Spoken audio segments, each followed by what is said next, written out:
care less that if they build that building again or not. The only thing I would do to go back there would be to sit in the memorial for a little while and count my blessings that I was a survivor.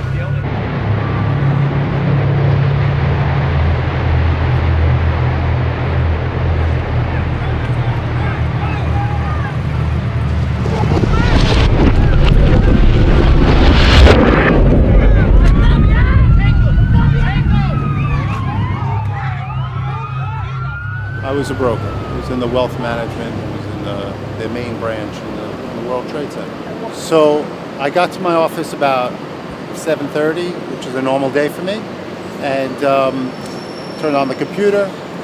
And about 8:30, when the first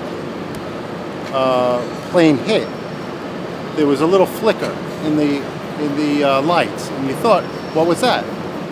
And a few moments later, somebody who had the plane go right past his window came running out of his office and yelled, "Go, go, get out, go."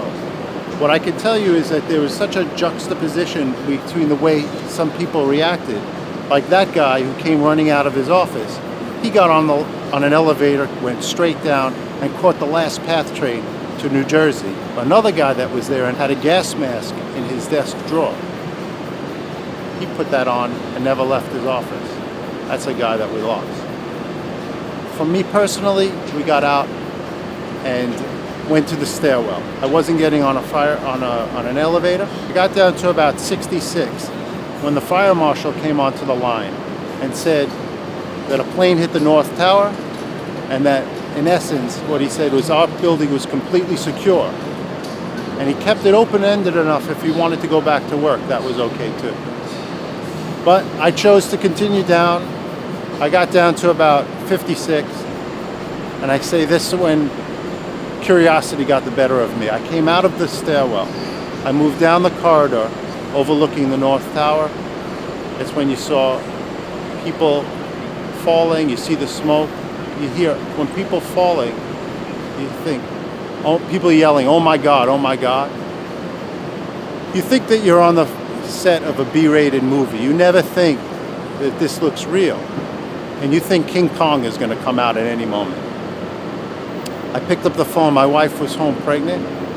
Then I picked up the phone to my mother, to my father.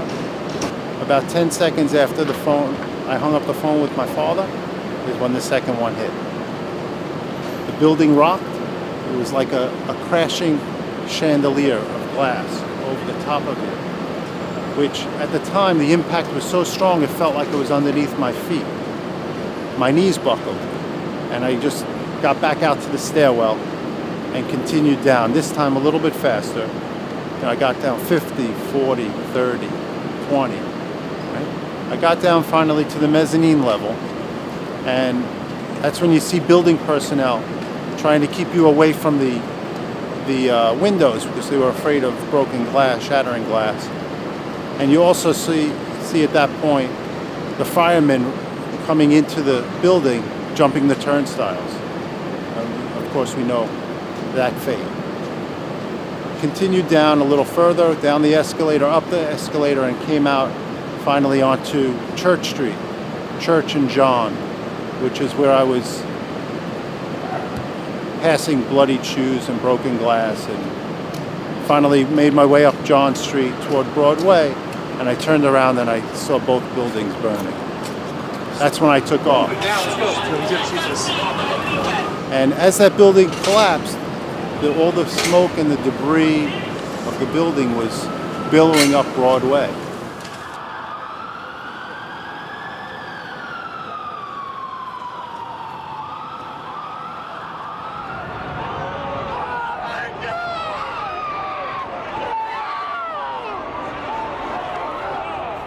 I went out to Long Island.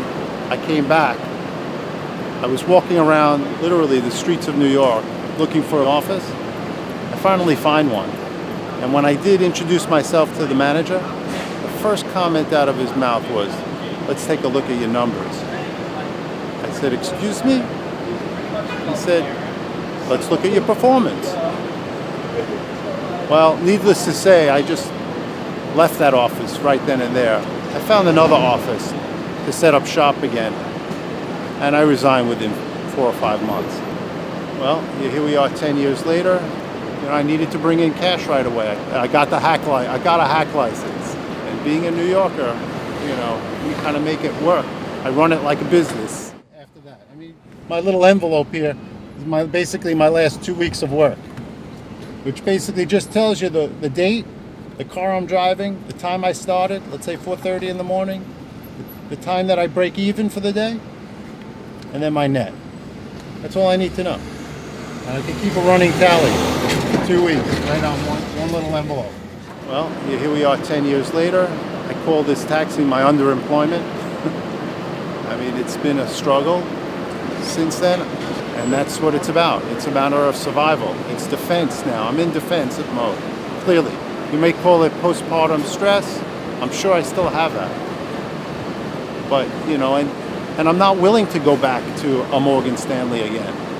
I'm not willing to go back, step inside the World Trade Center. I couldn't care less if they build that building again or not. The only thing I would do to go back there would be sit in the memorial for a little while and count my blessings that I was a survivor.